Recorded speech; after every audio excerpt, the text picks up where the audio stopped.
Hey, good morning. So, who's sleeping? Okay. So, welcome. So, let's start with the presentation about new suspense architecture in React 18. Yeah, suspense is naughty. So, let's move on. As you know, my name is Mohamad. I'm senior front-end engineer at IO. I work at different companies with different positions, but the thing is, it doesn't matter. I'm Mo. I'm an engineer. I'm here because I do love JavaScript and React. And my neck looks like the aliens in the Mexico Congress. Yeah, UFOs. Okay. So actually, I moved here around a year ago, exactly at the same day. So this is my anniversary to coming to the Netherlands. So kudos to you guys. Nice country, nice people. I really like it. So our journey. Our journey starts with, first of all, a bit of history, and then what does suspense do? And after that, behaviors at the client side, and then behaviors at the server side. And then we can dig deeper into React Suspense in React 18. At the end of the day, at the end of the slides, they suspenseful hooks. Yeah, because hooks supposed to be successful as suspenseful as well. So we should take a look at how we can deal with that. So history. Suspense, the first version, became available at React 16. It was just suspense at the client side, so there was no server side. We are going to take a look at that as well. And then React 18 introduced the new suspense, which supports full support for streaming suspense at the server side. So we will see in a bit. First of all, what does suspense do? It allows you to render a fallback component while a component is waiting for an asynchronous operation. Asynchronous operation could be anything. It might getting data from a REST API, GraphQL API, or even sometimes reading a file from the server. It doesn't matter. So as you see, in this application, I have header, some priority news on the left, and the suspense here with a loading, which later on React renders the articles for me as soon as it's fetched the data. Simple, right? So suspense has some benefits. First of all, improve user experience. Why? Because whenever I want to load my application, the most important parts, which is in this case priority news, I have already showed them to the user, and later on articles, which might take a little bit time to grab data from the server. But priority news are 2 items, so I can grab them easily. Reduce bundle size, sure. We will take a look at how it handles, reducing bundle size by splitting files, and then selective hydration and streaming server rendering, which are part of React 18. So suspense syntax, I guess most of you have already at least seen this piece of code. We have suspense, a fallback, and then inside that, lazy component. So the fallback would be our loading, and the lazy component, the thing that you want to load later on. So later on, it has different meanings. We will see in a bit. So what does this later on means? At the client side, at the server side, who's going to render it? How is this going to be rendered? So let's take a look at behaviors at the client. So beforehand, I want you to understand some topics in JavaScript world and also React world to make sure that everybody is on the same page. First thing first, dynamic import. Dynamic import is like normal imports, right? You're importing from a file, a module, right? But the thing about dynamic import introduces a function like of import. So it means that it is a function. Who is going to provide this functionality to us? Is it part of the Webpack? Is it part of, it's better to say that, is it part of our bundling? No, it's not part of our bundling. It is a feature in React, in ES module. So ES6 introduced dynamic import as well. So the syntax is straightforward, right? Import a module path. Why I said module path? Because literally it should be a module path. It shouldn't be a TS file and stuff. Because ES6, we are talking about ES6, not TypeScript. There is no bundler involved. So it means that at the end of the day, this piece of code would be transpiled into import this JS file for me. So since import function is an asynchronous thing, so it means that it is returning a promise. Since it is a promise, I can have then on top of that, and it gives me the module. As you see, my console log gave me my lazy component because I wanted to load the lazy component. But the tricky part is who's going to provide the JS file for us? Our bundler. In this case, in Webpack configuration, we have output directory, right? With a naming convention. Since I have this piece of code in my main.ts, so what does it mean? It means that it's going to create a separated file for my foo module and put it in a separated file because later on actually Webpack in this case wants to load my file asynchronously. As you see here, I have main.bundle and I have foo.ts bundle. Why? Because I was trying to load foo.ts there. So how does separating files help us? Take a look at this diagram. I'm trying to navigate to react.dev website, right? In default mode, you send a request to the react.dev, grabbing the bundle, the JS, and the all components that they have already requested, and then render them, right? So the total blocking time is at the end of the render function, the React render thingy. But if we do code splitting, react.dev, then our bundle, which is a little bit smaller, then a render happen.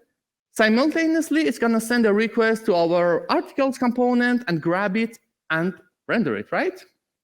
So it means that our TBT, total blocking time, which is a new metric in Google Lighthouse, so it's going to be lower, and we benefit from that. So let's play client suspense, guys, live coding. Wish me luck. OK. So I have a React 17 application here, right? It's pretty simple. I have a lazy component. Who cares? What does it do? It's just something. So there is a lazy component here. I am importing a component in this case. Let me run my application. Why I didn't do it sooner? So we have it here. So homepage, I am lazy, right? So let's do the trick. Let's try to import it. Oh, thanks, Copilot. Not quite right, right? Components. Yep, there we go. So components, yeah, it throws error, right? Why it throws error? Yeah, why? Because we don't have suspense. So let's have suspense. Copilot, thanks. Yep. So we have suspense around it. Loading it, everything works fine. So let me open developer tools. The tricky part here that I want to disable JavaScript. Of course, we are getting this white screen because there is no JavaScript involved. React hasn't started rendering, so I'm going to see the white screen. So let me enable JavaScript. So we have JavaScript in place. Let me apply some throttling, maybe a slow 3G. Is it the one that I want? Maybe a little bit faster. It's going to load files. Have you seen the loading? So the loading was there. So suspense is working. The important part that I want you to focus is this little baby here. So what is it? It is our lazy component. So it is a separated file. Cool. So we have a separated file. So our first chunk, our first bundle, it's better to say that it's not big. So we have already optimized. So maybe you say that, so we have already knew these stuffs, right? Fine. So, but this is, the client suspense in React 17, before all React 18 changes. So let's move on. So at the client side, React's supposed to render our application. And what is the function that it runs? In React 18, it is the render function, with create root stuff, but React 17 was a little bit different. So no worries, just render from the React DOM. So you shouldn't call React root function. It doesn't matter. So these are the changes about this, which it's not a big deal. So right now, this is one of the aha moments. Since sometimes we are using this dynamic import, so now we know how does it work, right? ES ES modules is there. Dynamic import is there. Bundler is there to help us. React is using some fancy stuff to help us. So everything is in place. At the end of the day, we can have this piece of code for code splitting between different routes in React Router, for instance. This is one of the aha moments that you should catch. So yeah, as you saw here, I was using react.lazy. I guess everybody is somehow familiar with that. So everything was at the client side. So how about server side? So does it work at the server side as well, or how does it treat there? So first of all, you have already noticed that as soon as I disable JavaScript in my browser, everything became white. Actually, it should become black, but it is white because there is no JavaScript involved, right? Where does that black background come from? It was coming from a CSS import inside my component. So as soon as Webpack import the CSS file dynamically into the browser, the background becomes black. I just want to mention that because I'm going to show you a demo white and black to see the differences. So if we don't want that white screen when the JavaScript is disabled, we need SSR. So I guess everybody is familiar with SSR. It improves our SEO, faster initial page load, progressive enhancement. But the tricky part is without the SSR, we have React DOM as soon as we get the data from the server. We get the data from the server, right? And then React DOM starts working because all the bundle has been downloaded. But at the server side, it's a little bit different, right? We have React DOM server at the server, and it generates the HTML and sends it back to the client. Fine? And we have hydration in this case as well. These guys matters a lot. Why? Because the hydration causes interactivity for our application. If we disable JavaScript, there's no interactivity involved. It's just HTML with some CSS and stuff. Just want to ensure that we are on the same page in this case. So we have already learned functions that renders at the client side. It was the render function from the React DOM, but for the server side, we have these functions before React 18 and also in React 18. Render to a string, it just renders it as a string. We are going to give it a try in a couple of minutes. Render to a static markup. It is a static markup without any interactivity. So it doesn't work with JavaScript. It's just plain HTML. And render to a static node, it's just those in a node stream way. So if you want to consume it in a Node.js, you can use this function. So let's move on and let's play everything at the server side. So let's see how does it work. I have branch here. Again, live demo. Okay, render to a string. Render to a string is pretty straightforward. Why? Because in the server, I just call it. I have ssr.tsx, right? It's a TypeScript, so I need to run it, right? So let me build my server, and then yarn start server. So okay, so maybe it's better to not split this button or move it to the editor area. It's better. So see. So what do we have here? In the SSR file, I was trying to log the HTML that I just rendered, right? Render to a string, very simple. I just passed my application to that. So it gives me the HTML of my app, which starts with a div, class root, h1, and so on and so forth. So again, React 17. So let me go to my app. Let me go to my app and add suspense. Suspense. So here, I don't need this baby here, right? I need a lazy load. Thanks, but not quite right. Copilot. Cool. So we have suspense in place. Let's go here. What does it say? React DOM server does not support suspense. So React 17 didn't support suspense, so it means that you can't have suspense at the server side. You might wondering, so how Next.js 12 works with React 17? So I have a Next.js 12 application here. Let me run this bad boy. So index, no, my app is here. Yeah, my index was there. Yeah, I have a component here. How we run it? Yeah, which port? 3000. So the lazy guy is here. It's just a normal import right now. Again, in Next.js, let's do our nastiest stuff. Yeah, somehow. Oh, not dynamic at the moment. Thanks, lazy. I need lazy here. I am lazy. So what do we need? Yeah, we need suspense in this case. Suspense, fallback. Just keep in mind that we are in Next.js 12, React 17. Okay, so this is my lazy component. Let me save it. Have I missed anything? No. Let's go to the server, refresh it, same error, right?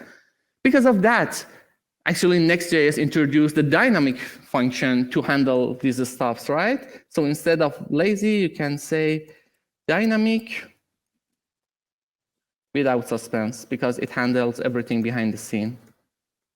Yeah, it is a lazy import still, but there is no suspense involved. So because of that, you shouldn't see the loading. And actually, as you see, you can see it. I can disable it, disable JavaScript. Without JavaScript, we have the content in place because the SSR is working right now. So the thing is, it has a parameter that helps us, and options. We can pass loading, and the tricky part is SSR. SSR false. SSR false, it helps us to show a loading at the server, ship it to the client. So what does it mean? It means that for this lazy component, I shouldn't, grab my, I shouldn't load the data, right? I can load the data at the client side. So it means that if I enable JavaScript in this case, yep, as you see, lazy component is there as well. So again, we have code splitting. So it means that, so thanks to Next.js, everything is settled down. So we can't have suspense at the server. We can't have a suspense at the server, but again, React 18 comes to change this. So again, it might be one of the aha moments that dynamic, how does it work? So even without the dynamic, you can load your component, by the way, guys. Why? Because import is a promise, right? So you are an engineer, just use the promise and set it in a state for yourself and load it later on. Even if there is, in your application, there might be no dynamic thing. So now it's time for React 18. Okay, first of all, problem time. So take a look at this chart. I just sent a request to the react.dev, right? My request goes to the server. Server grabs it. It wants to render my application, right, during the SSR. It doesn't matter which framework. Suppose that it is Next.js again. So there is a step for loading data, right, at the server side. Don't you believe that during that time, our user will see just an empty page like that? It will see an empty page because it takes time to grab all the information, to get the data. As you remember, I had two parts. This part, articles and priority news on the left side. So one of my solutions, I have three solutions. The first solution is, yeah, let's load all the data. So user would wait out there for a couple of minutes, see a white screen, then the first byte happen. But there is another solution as well, do code splitting. We can do code splitting for our application as well. So as you know, code splitting doesn't have server-side rendering because everything would happen at the client side because we want to do code splitting. So it is a separated file. We don't want to render it at the server side because it takes time. So we did code splitting. But code splitting is not the solution because articles matter for SEO purposes as well. So I shouldn't remove that. Loading all the information, it's not the case. So code splitting is not the case. But is there another solution for us? Of course, it is. So, and later on, yeah, you know what happened. We loaded JS, we do the hydration, and everything become interactive. Let's take a look at the solution. So the solution is just simple. We just considered two different solutions, right? So how about merging them together? So how can we do that? Suppose that I sent a request to the to my server, to React server, Next.js server. It renders HTML, but it only renders the header for me in this case. Just the header is there right now, right?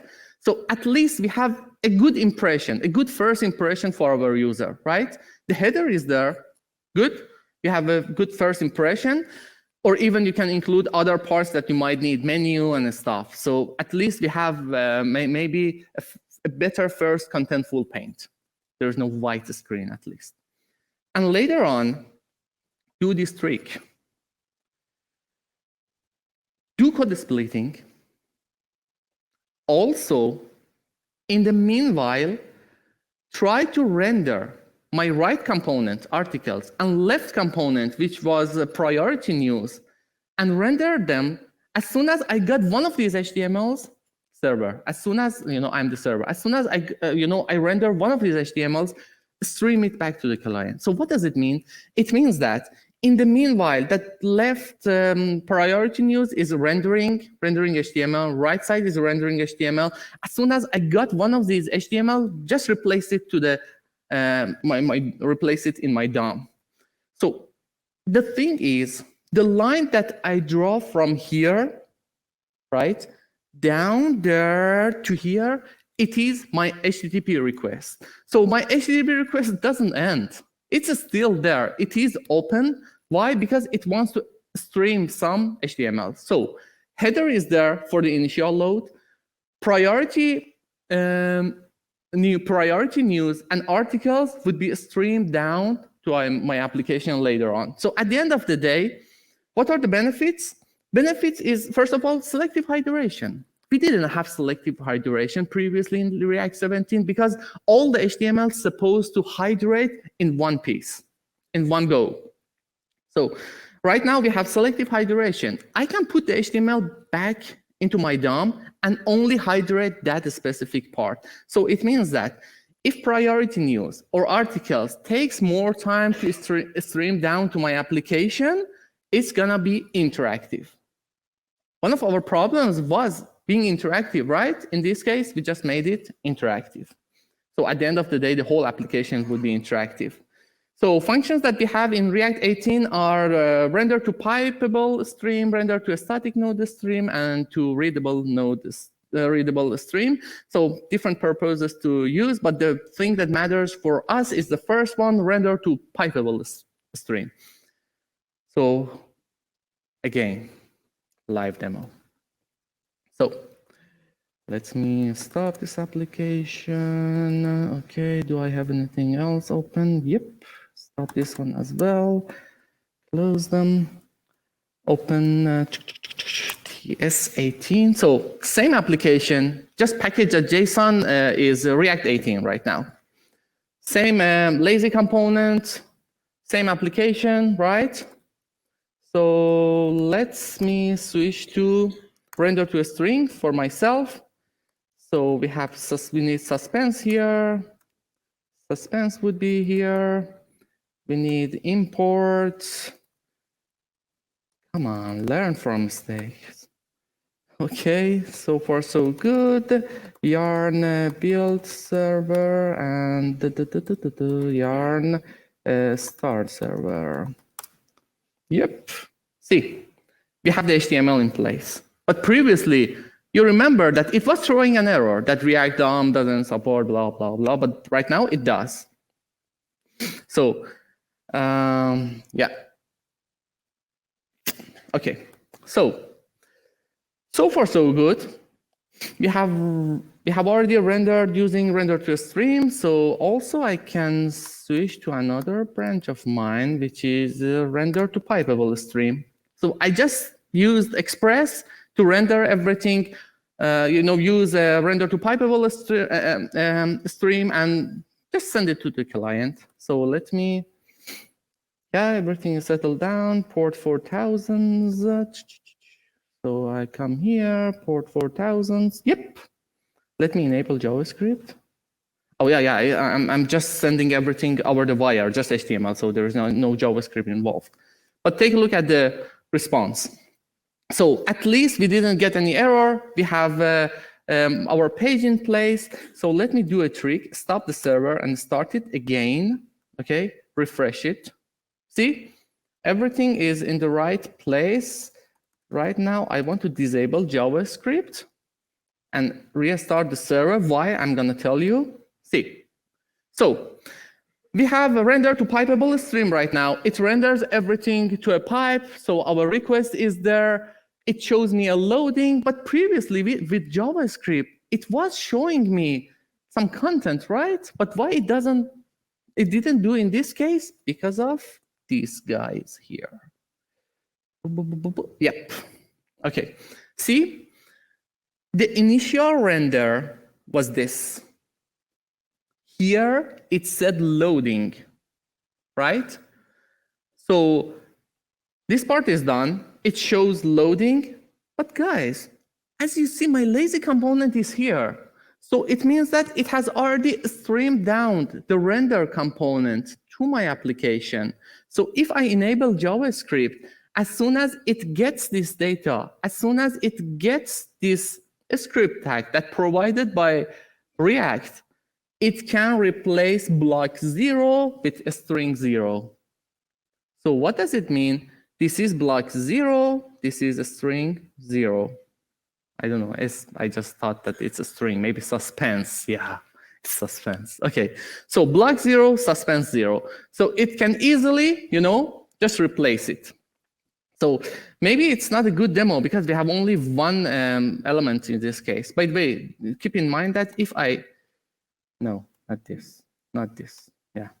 Okay, keep in mind that if I disable JavaScript here, again, yeah, there is no loading involved. Why? Because React has already rendered this component, it knows it, so next render, it's gonna send it over the wire. So caching is there as well, although I'm using Suspense at the moment. So this is the feature of the React. So let's make it a little bit more advanced. And we are done. Yeah. I want to use a library that most of you might have already worked with, our beloved React query. React query supports suspense, right? If you pass suspense here, it's going to make this use query suspensible, right? So I have two components in this case. I have two different these babies, suspense here. So I have a fake server that I want to run it. Let me run fake server. Done. Let's refresh with JavaScript. Okay. I want you to take a look at here. It's still loading because I have two components. I'm lazy and I'm too lazy, right? And next refresh, so everything is there. So you have already seen that two suspense, one of them was earlier, the other one was a little bit slower. So it streamed down to the request, and request was open during that time. Okay. So, okay. So, yeah. So we have already seen that. How does it work behind the scene, right? The React 18 suspense because of the stream thing and others. So this is one of those aha moments that you might say that, yeah, how does it work that React can suspense different elements to the page one by one? So this is the tricky part. And we have suspenseful hooks. The React hook that we just saw use a query from JAMstack. The thing is, it just has 3 states, right? So whenever it's pending, it should throw a promise. Whenever it's fulfilled, return the response. And whenever it is rejected, it should throw a response. So it means that if you want to have a suspenseful hook for yourself, you just need to follow this diagram. Throwing promise, oh, genius who decided to throw promise instead of errors in React, to have this suspense and stuff. Yeah, they're genius for sure. So return response and throw response if it throws an error. So with that diagram, actually, you can have the suspense thing in place. So to learn more, there is an RFC for suspense in React 18. yeah, if you read it, you're gonna get a lot of insights. I highly encourage you. And Suspense official documentation, yeah, the new React Dev, awesome, because it contains a lot of, things. And thank you. Happy hacking. By the way, you can find all these source code and stuff on my GitHub. You can follow me on LinkedIn. And if you want to hire me and give me a good salary, ping me.